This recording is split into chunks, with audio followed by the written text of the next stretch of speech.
दोस्तों, मेरा नाम नीतीश है और मैं आपको हिस्ट्री पढ़ाने वाला हूँ Satya all in one study classes में।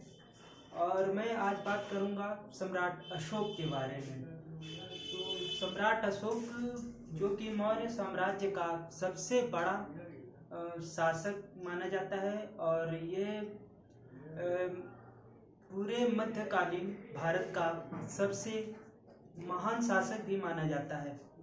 बौद्ध धर्म नीति के लिए भी यह पूरे विश्व में विश्व विख्यात है। तो सम्राट अशोक जो कि चंद्रगुप्त मौर्य के बाद बिंदुसार और फिर बिंदुसार के बाद उसका पुत्र सम्राट अशोक बनता है। सम्राट अशोक बिंदुसार के बाद मौर्य साम्राज्य का अगला शासक उसका पुत्र अशोक बना। प्राचीन भारतीय इतिहास में अशोक अपनी धर्म नीति के लिए काफी प्रसिद्ध है। 273 ईस्वी में बिंदुसार की मृत्यु के बाद अशोक ने अपने बड़े भाई सुसीम की हत्या कर मौर्य साम्राज्य पर अधिकार कर लिया। सिंघली यानी कि श्रीलंका अनुश्रुतियों के अनुसार उसने अपने 99 भाइयों की हत्या कर दी। केवल उसने अपने सहोदर भाई तिष्य को छोड़ा।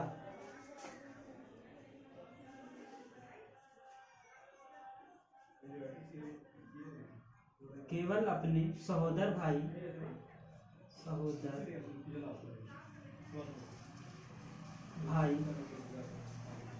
तिष्य को छोड़ा था।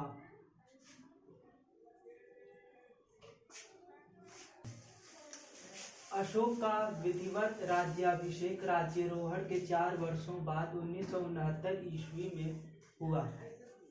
1969 ईसा पूर्व 1969 ईस्वी में हुआ। ऐसा माना जाता है कि 273 में वो मौर्य साम्राज्य की गद्दी तो उसने हासिल कर ली, लेकिन लगभग 4 वर्ष बाद उसने अपना राज्याभिषेक करवाया। अशोक ने लगभग 37 वर्षों तक शासन किया। इस प्रकार उसका शासनकाल 273 ईसा पूर्व से 236 ईसा पूर्व के बीच निर्धारित होता है। अशोक ने अपने शासनकाल के 8वें वर्ष 261 ईसा पूर्व में कलिंग यानी उड़ीसा पर, जो कि कलिंग जो उड़ीसा में पड़ता है, पर आक्रमण किया। इस युद्ध का वर्णन उसके 13वें शिलालेख में मिलता है।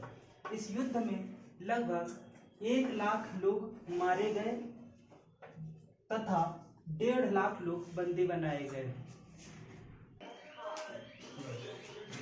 कलिंग युद्ध अशोक के जीवन का सबसे निर्णायक युद्ध साबित हुआ। इस युद्ध में भारी रक्तपात देखकर उसका हृदय द्रवित हो उठा और उसने युद्ध नीति को त्याग कर धम्म नीति को अपना लिया। अशोक बौद्ध धर्म अपनाने या ग्रहण करने से पूर्व ब्राह्मण मतानुयायी था, यानी कि ब्राह्मण धर्म को मानने वाला था। राजतरंगिणी के अनुसार वह भगवान शिव का सबसे बड़ा उपासक था और मुख्यतः वह शैव मतानुयायी था। शैव मतानुयायी मतलब भगवान शिव से संबंधित पूजा अर्चना करने वाले। राजतरंगिणी जो कि कल्हड़ ने लिखी है, बौद्ध ग्रंथ दिव्यवदान में कहा गया है कि उपगुप्त नामक बौद्ध भिक्षु ने अशोक को बौद्ध धर्म की दीक्षा दी थी। अशोक ने अपने शासन के 10वें वर्ष गया, जो कि बिहार में है, तथा 20वें वर्ष भगवान बुद्ध की जन्मस्थली लुम्बिनी की धर्म यात्रा की। अपनी लुम्बिनी यात्रा के दौरान उसने भूमि कर 1/6 से घटाकर 1/8 कर दिया था। अशोक के रुम्नदेही अभिलेख से 1/6 कर भूमि कर, जो कि टैक्स कहलाता है भूमि कर का, ये जितने भी हिंदू सम्राट हुए हैं उन्होंने अपना भूमि कर 1/6 ही रखा था, जबकि अपनी लुम्बिनी यात्रा के दौरान यही भूमि कर 1/6 से घटाकर 1/8 कर दिया था अशोक के रुम्नदेही अभिलेख से।